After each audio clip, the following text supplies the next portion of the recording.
오늘 창세기 7장의 차례입니다. 빨리 되짚어 봅시다. 정연이 가기 전까지 최대한 많은 말을 하려고 하니까 빨리 되짚어 보면 창세기 1장 Let me introduce myself. 그래서 하나님이 자기 자신을 알리시는데 나는 뭐와 다르다? 죄와 다르다. 창세기 2장 행복하셔도 됩니다. 안식에 대한 개념 설명했고요. 창세기 3장 죄가 그랬어요? 제가 그랬어요? 말씀드렸고, 창세기 4장 가인과 아벨 이야기하면서 하나님께 나아가는 법 얘기했었고, 그 다음에 창세기 5장 계보 얘기하면서 역전의 명수 기억하시나요? 제목이 생각이 났어. 찾아보니까 역전의 명수였어요. 역전의 명수. 그 다음에 지난주였으면 기억을 하실 텐데 지지난주 제목 6장 기억이 안 나실 거니까 순종은 은혜의 결과입니다. 순종은 은혜의 결과입니다. 그렇게 해서 말씀을 드렸더랬어요. 자, 그래서 오늘 창세기 7장입니다. 지금 저희가 성경 통독을 하고 있어요. 성경 읽기를 교회에서도 하고 전체적으로도 지금 하기를 독려하고 있습니다. 그래서 돼지갈비도 먹으러 가고 그 다음에 막 이런 화려한 화려한 파티를 지금 진행하고 있는데, 성경 읽기를 강조하는 이유, 성경의 전체를 다 알고 있어야 되는 이유, 그러니까 알아야 된다라기보다 알면 좋은 이유는 뭐냐면 이런 거예요. 로마서 보시면 모든 사람이 죄인이라는 선언이 나와요. 그런데 지난주에 설교했던 창세기 6장에 보시면 노아는 의로운 사람이다 라는 표현이 나와요. 그러면 우리는 성경 전체를 하나님이 주신 계시의 말씀이라고 받아들였을 때 로마서를 찢을 수도 없고, 그 다음에 노아의 얘기가 나온 창세기 6장을 찢을 수도 없어요. 두 개가 부딪히잖아요. 그러면 우리는 해석이라는 걸 해야 돼요. 모든 사람이 죄인이라면 노아는 어떻게 의롭다고 인정받을 수 있었을까? 라는 식으로 8절에 은혜를 입었구나 라는 표현이 등장하죠. 그러니까 그런 식의 해석을 우리가 하려면 로마서에 모든 사람이 죄인이라는 선언이 있구나 라는 걸 알고 있어야 노아가 의인이라는 말이 라는 질문이 생겨요. 오늘 비슷한 질문 하나 가지셔야 돼요. 뭐냐면 오늘은 노아의 본문 이야기의 흐름보다는 한 단어를 가지고 좀 설교를 해보도록 하겠습니다. 7장 2절에 보시면 정결이라는 단어가 등장해요. 정결하다, 부정하다. 부정하다는 건 정결치 못함이에요. 정결과 부정이라는 말이 등장하는데, 여기 보면 정결한 짐승, 노아의 방주에 태워야 되는 짐승을 이야기하면서 그 짐승을 두 가지로 분류하세요. 정결한 짐승과 부정한 짐승. 그러면 이 말을 딱 보는 순간 성경 전체를 우리가 통독을 하고 그 내용을 어느 정도 파악하고 있으면 라는 질문이 나와야 돼요. 왜? 왜? 하나님이 구분해서 얘기하고 있잖아요. 그런데 우리가 라는 식의 질문을 해야만 합니다. 왜? 충돌하는 본문들이 발생해요. 여기선 이렇게 얘기하시고 왜 여기선 이렇게 얘기하셨지? 라는 질문이 자연스럽게 생겨요. 일단 그거부터 한번 얘기를 해보도록 하겠습니다. 자, 첫 번째 창세기 우리가 읽은 거부터 얘기해 볼게요. 창세기 1장 하나님이 세상을 만드셨어요. 사람을 만드시고 동물을 만드셨어요. 그리고 한마디 하셨어요. 뭐라고요? 보시기에 좋았더라. 정결하다, 부정하다. 정결하다라는 의미랑 맞겠죠. 닿겠죠. 그 의미가 닿겠죠.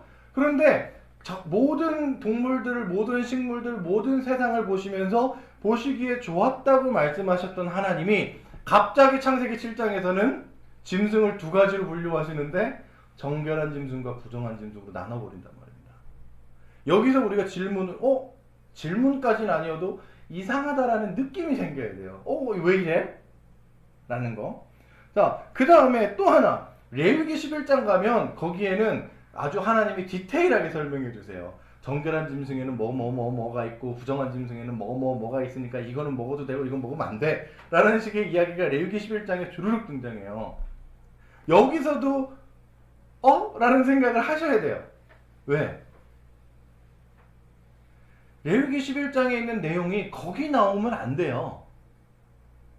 정결한 짐승과 부정한 짐승이라 이 이야기가 하나님으로부터 우리에게 주어지는 거라면 지금 7장에서 배에 태울 때 정결한 짐승과 부정한 짐승을 구분해서 태워라라고 말씀하시는 이 본문에서 여기에 앞서서 하나님이 노아한테 야 일로 와봐. 정결한 짐승은 뭐뭐뭐가 있고 부정한 짐승은 뭐뭐뭐가 있으니까 얘네들은 얼마 몇 쌍씩 태우고 얘네들은 몇 쌍씩 태워라는 설명이 나와야 돼요. 레위기 가서 나올 게 아니라 여기서 질문이 생겨야 돼요. 그죠? 그 다음에 뭐 이렇게 많은 거 하실 수 있는데 그 다음에 또 하나 질문이 나와야 돼요.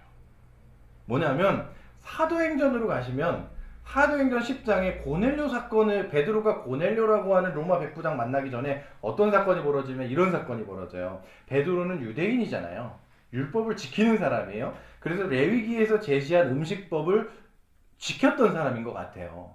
그러니까 지금도 이스라엘 사람들은 새우를 안 먹습니다. 그 맛있는 새우를. 게도 안 먹어요. 그 대신에 새우나 게를 안 먹는 대신에 게맛살을 먹습니다. 게맛살은 어묵으로 만들거든요. 그러니까 먹으면 안 돼요. 지금도 음식법을 지켜요, 이스라엘 사람들은. 그래서 제가 이스라엘에서 그 레스토랑에서 알바를 했었거든요. 그래서 알바하면 이스라엘 사람들이 예루살렘에 있는 레스토랑에 들어와서 꼭 이렇게 문을 열고 들어와서 뭐 물어보냐면 여기 콜셔를 지키는 식당입니까? 라고 물어봐요. 그게 뭐냐면 음식법을 지키냐는 거예요. 아시잖아요. 우리나라의 많은 음식은 코리안 레스토랑에서 알바를 했으니까 우리나라의 많은 음식은 돼지가 있죠. 그래서 죄송합니다. 저희가 콜셔를 지키지 않는 그냥 일반 음식점입니다. 말하면 그냥 가요. 그럴 정도로 음식법을 지켜요. 베드로도 음식법을 지켰던 것 같아요. 그런데 갑자기 베드로가 기도하는 중에 옥상에서 기도하는 중에 환상을 비슷한 걸 봐요. 낮잠을 잤는지 모르겠지만 환상을 비슷한 걸 보는데 하늘에서 보자기 같이 생긴 게 내구탱이가 묶여가지고 이렇게 내려오는데 거기에 온갖 동물들과 새들이 다 담겨서 내려오는 거예요. 그러니까 온갖 동물들과 새들이 다 담겼다는 얘기는 거기에 부정한 짐승과 정결한 짐승이 섞여가지고 내려온다는 거죠. 부정한 짐승과 정결한 짐승이 보자기에 쌓여가지고 내려왔을 때 하늘에서 베드로에게 음성이 들려요. 먹어라. 그랬더니 베드로가 말합니다. 내가 여지껏 정결치 못한 음식을 먹은 적이 없는데 이걸 어떻게 먹겠습니까? 그렇게 얘기를 했더니 하늘에서 어떤 음성이 들리냐면 내가 깨끗하고 한 것을 네가 왜 더럽다고 하느냐? 라는 음성이 들려요. 이 환상을 3번 반복합니다. 그리고 나서 베드로가 머물고 있던 집에 누가 노크를 해요. 누가 노크를 하냐면 유대인들이 개, 돼지라고 여겼던 부정한 사람들이라고 여겼던 로마인 고넬료 그라는 백부장의 종이 와서 베드로를 찾아요. 저희 집에 좀 와달라고. 고넬료가 초대했다고. 그랬을 때 원래 부정한 인간들이랑 만나면 안 되거든요. 율법을 지키는 사람들은. 그런데 베드로가 가죠. 여기를 읽으면서 지금 제가 몇 가지 사건을 쭉 나열했어요. 창세기 1장에 보시기에 좋았더라 모든 것이, 창세기 7장에 정결한 짐승과 부정한 짐승으로 나눠서 얘기하는 게 등장하고, 레위기 11장에 가시면 정결한 짐승과 부정한 짐승이 어떤 것들인지가 디테일하게 목록이 주르륵 나오고, 그 다음에 더 나아가서 사도행전까지 가시면 하늘의 보자기에 정결한 짐승과 부정한 짐승들이 같이 담겨서 내려오는데 하나님 뭐라 그러시냐면 이거 먹어라. 내가 깨끗하고 했다. 이 사건들이 하나의 연장선 위에 딱 서서 정리가 돼야 돼요.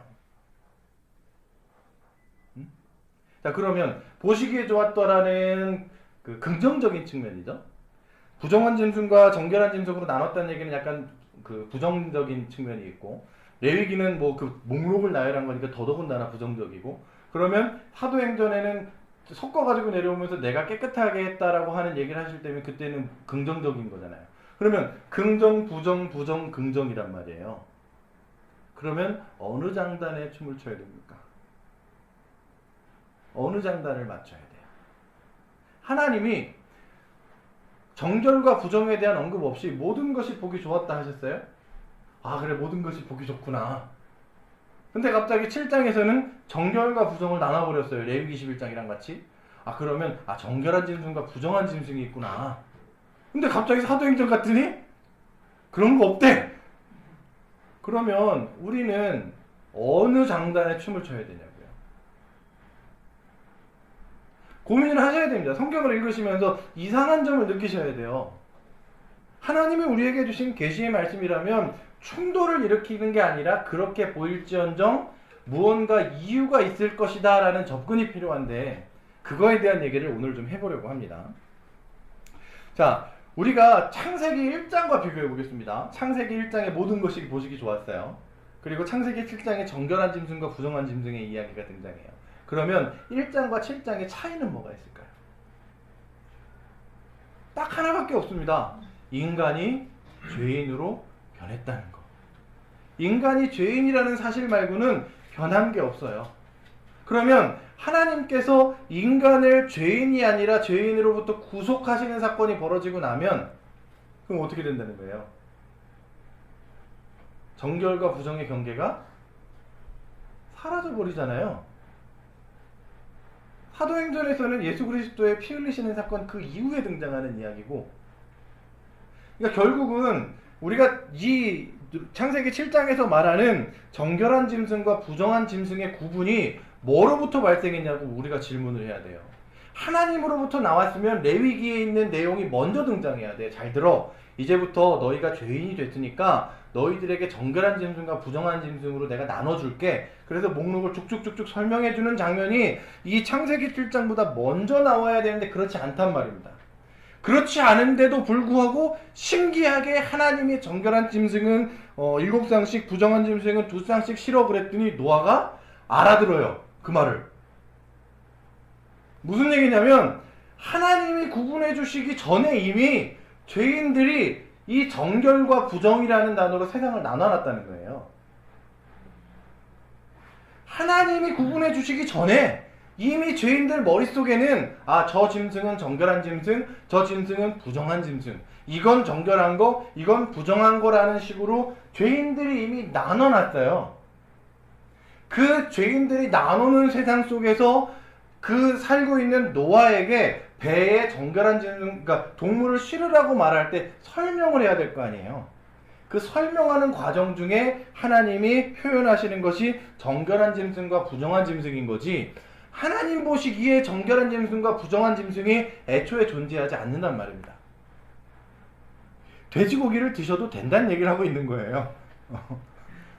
유대인들처럼 돼지고기 먹으면 안 돼요, 뭐 게 먹으면 안 돼요, 뭐 이런 거 아니고 뭐 순대국밥이라든가 뭐 선짓국이라든가 이런 거 안 드시는 분들 계세요. 근데 그냥 제가 말씀드리니까 드셔도 괜찮아요. 다만 저는 선짓국의 그 텁텁함이 싫어서 저는 안 먹을 뿐이지 율법을 지키기 위해서 선짓국을 안 먹지 않습니다. 하나님 편에서 이 부정과 정결한 짐승이라는 구분이 등장한 게 아니라 이미 죄인된 세상 속에서 그게 보편적으로 그 정결한 짐승과 부정한 짐승이라는 관념이 퍼져 있었고, 하나님이 노아에게 설명을 하시려니 노아도 그렇게 알고 있으니 노아한테 그렇게 표현할 수밖에요. 그러니 이 나중에 레위기에 등장하는 그 디테일한 목록들은 하나님이 다시 하나님 측면에서 재정리하시는 이야기가 등장해요. 그 얘기는 레위기 가서 하는 걸로 하도록 하겠습니다. 자, 근데 인간이 죄인이기에 발생한 거라고 제가 말씀을 드렸잖아요. 죄인이기에 발생한 구분이라면 반드시 죄인이기에 발생한 결과가 등장해야 돼요. 이 정결과 부정이라고 하는 거. 그래서 그 얘기를 좀 드리도록 하겠습니다. 인간이 죄인이기 때문에 죄인들이 생각하기에 얘하고 얜 달라, 얘하고 얜 달라, 나와 넌 달라, 이런 식으로 다 구분을 해냈다 그랬잖아요. 그렇게 구분을 하고 보니 죄인들이 생각하기에 죄의 결과가 찾아오는데 그게 뭐냐면 굉장히 잔인한 구분이 찾아와요. 까놓고 얘기해서 돼지가 무슨 죄가 있어요? 자꾸 돼지 얘기하는 이유는 제가 굉장히 사랑하기 때문입니다. 돼지를. 돼지가 무슨 죄가 있어요? 아니, 양은 죄가 없고 돼지는 죄가 있어요. 그럼 돼지는 억울하잖아. 왜? 다시 태어날 방법이 없는데? 돼지가 정결하기 위해서 돼지는 뭘 해야 돼요? 아무것도 없어요. 그냥 돼지인 채 살다가 죽어야 됩니다. 이 죄가 가지고 있는 구분성과 죄가 가지고 있는 이 잔인한 구분은 억울하단 말이에요. 이 죄가 가지고 있는 특성이 있습니다. 다름을 즐겨요. 구분해내는 걸 즐겨요. 그래서 그 구분을 통해서 뭘 드러내고 싶다면 나와 넌 달라. 네가 나보다 낫네 이거 말고요. 내가 너보다 좀 낫지 라는 마음이 우리 안에 있을 때 그 사실을 즐거워합니다. 그걸 가지고 벽을 세워서 넌 절대 나하고 다르기 때문에 가능한 거 뭐 하기 시작해요? 정죄하기 시작합니다. 나와는 다르고 그 벽을 너무 두텁게 세워놨어요. 그러니까 그 사람을 마음껏 정죄하는 게 가능해진단 말입니다. 제가 농담처럼 가끔 얘기하잖아요. 그 세상에 평등이 없다고 말할 때 주로 얘기하는 이야기가, 드라마에서 보면 부잣집 아주머니가, 부잣집 마나님이 옆에 젊은 한 20대 여자아이 앉혀놓고 뭐 맨날 하는 대사 있어요. 그게 뭐죠? 니까짓 게 감히 내 아들을, 이거잖아요. 무슨 얘기예요? 나와는 다르다는 겁니다. 나와는 다르다는 구분을 확실하게 세워놓고 넘어올 수 없다는 거예요. 이렇게 잔인한 게 죄인된 세상 속에 하나가 더 있어요. 그게 뭐냐면 혈액형이에요. 혈액형. 진짜 잔인한 거예요. 혈액형 가지고 사람 성격 얘기하는 거 제가 제일 싫어합니다. 왜냐하면 A형은 다 소심하대요. 세상에 그런 게 어딨어. 근데 진짜 억울한 건 뭐예요? 피를 바꿀 수가 없어요. 피를 바꿀 수가. 피 바꾸면 죽습니다. 피가 섞이면 죽어요. 물론 같은 혈액형은 괜찮은데 그래봐야 A형이잖아요. 아마 이 혈액형 가지고 성격 구분하는 게 일본에서 시작이 된 걸로 알고 있는데, 20세기에 일본에, 제가 장담합니다. 그 사람 O형이었을 거예요. 왜? O형이 다 좋아요. 다 좋아. AB형은 뭐 개팍하고 뭐 B형은 어쩌고, O형은 성격이 동글동글해서 뭐 이런 얘기 아주 이런 얘기해서 죄송합니다만 정말 재수없습니다. 그래놓고, 아니 이게 농담처럼 제가 말씀드리지만 정말 잔인한 구분이에요. 혈액형을 가지고 사람을 구분한다? 어떡하라고요? 어떻게 피를 바꿀까요? 네? 불가능하다고. 다시 태어나는 수밖에 없어요. 그거는 내가 A형 되고 싶어서 태어난 것도 아니잖아요. 부모님으로부터 물려받은 게 A형인데 어떻게 해요? 우리 죄적인 세상 속에서 그 다름이라고 하는 것과 그 다름 사이에 존재하는 벽을 두텁게 만드는 게 죄가 가지고 있는 특징이란 말입니다. 특징. 그러면 우리가 한번 생각을 해봐야 돼. 여기 정결한 짐승과 부정한 짐승이 등장했을 때 이거는 하나님 쪽에서 나온 게 아니라 죄인들로부터 나온 발상을 하나님이 그냥 인용하셔서 사용하시는 거구나라는 해석을 할 수 있어요. 그러면 또 하나의 질문. 그렇다면 하나님스러운 정결은 무엇인가? 분명히 정결이라고 하는 건 귀중한 가치예요. 성경 전체에서. 하나님스러운 정결은 도대체 무엇인가? 라는 걸 우리가 질문해야 돼요.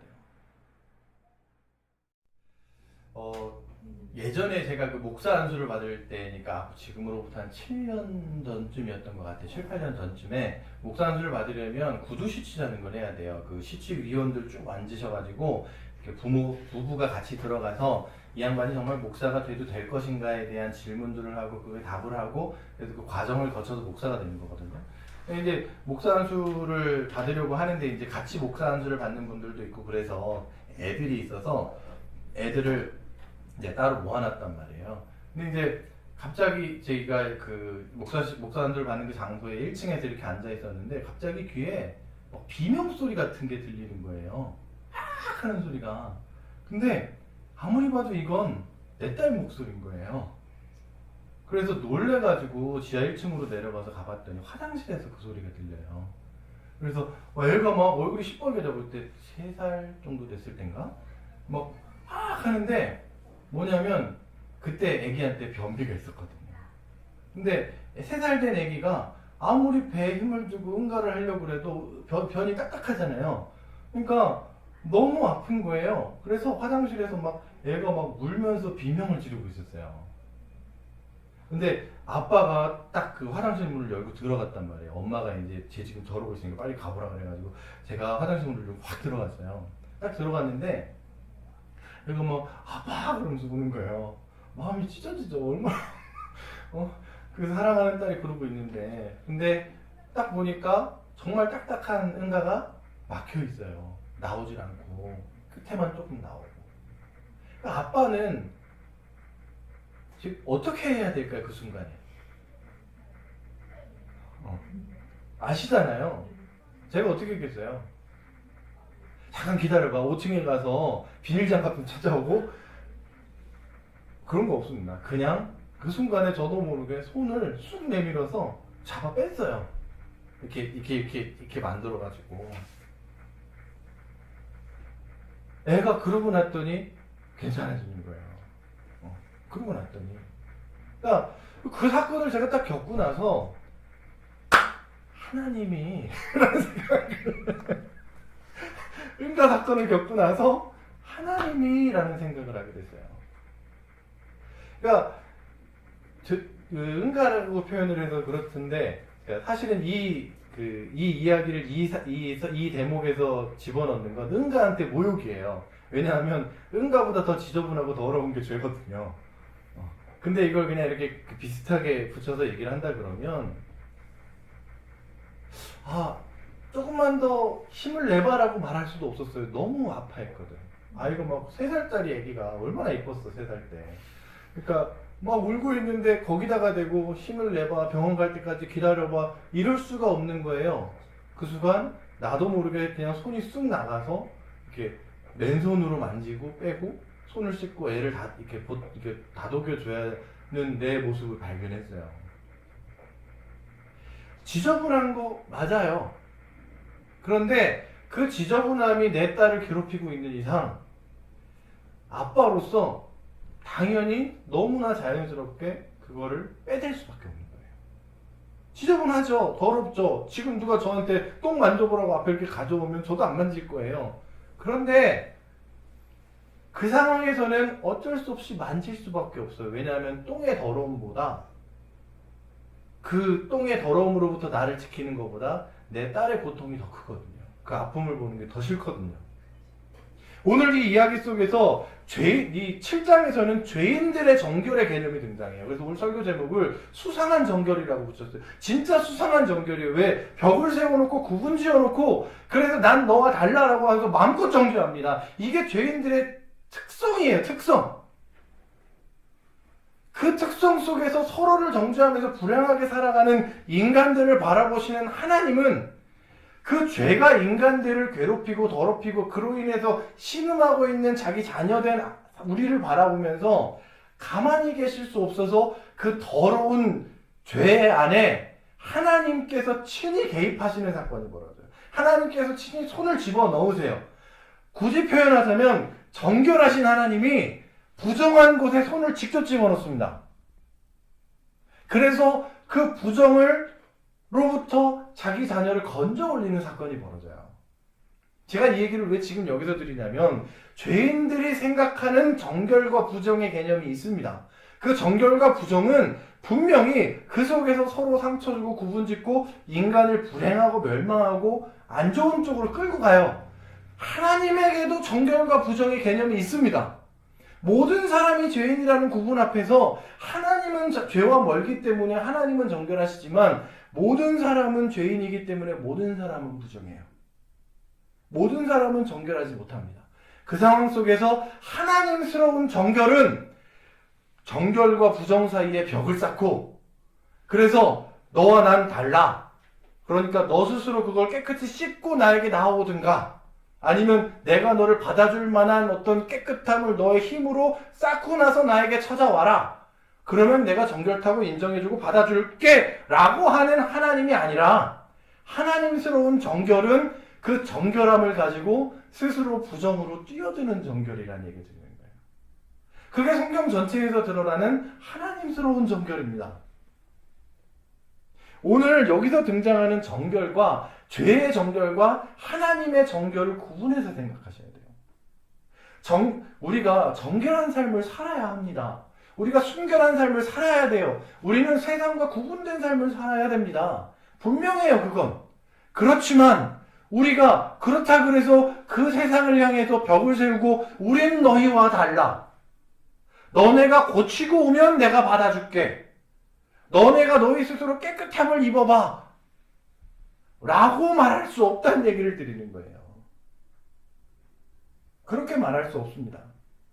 하나님을 믿는 자로서 하나님스러움을 간직한 자로서 하나님의 마음을 가지고 살아가는 사람으로서 우리가 선택할 수 있는 정결은 정결함을 입은 사람으로서 부정을 향해서 손을 내어 밀 수 있는 정결입니다.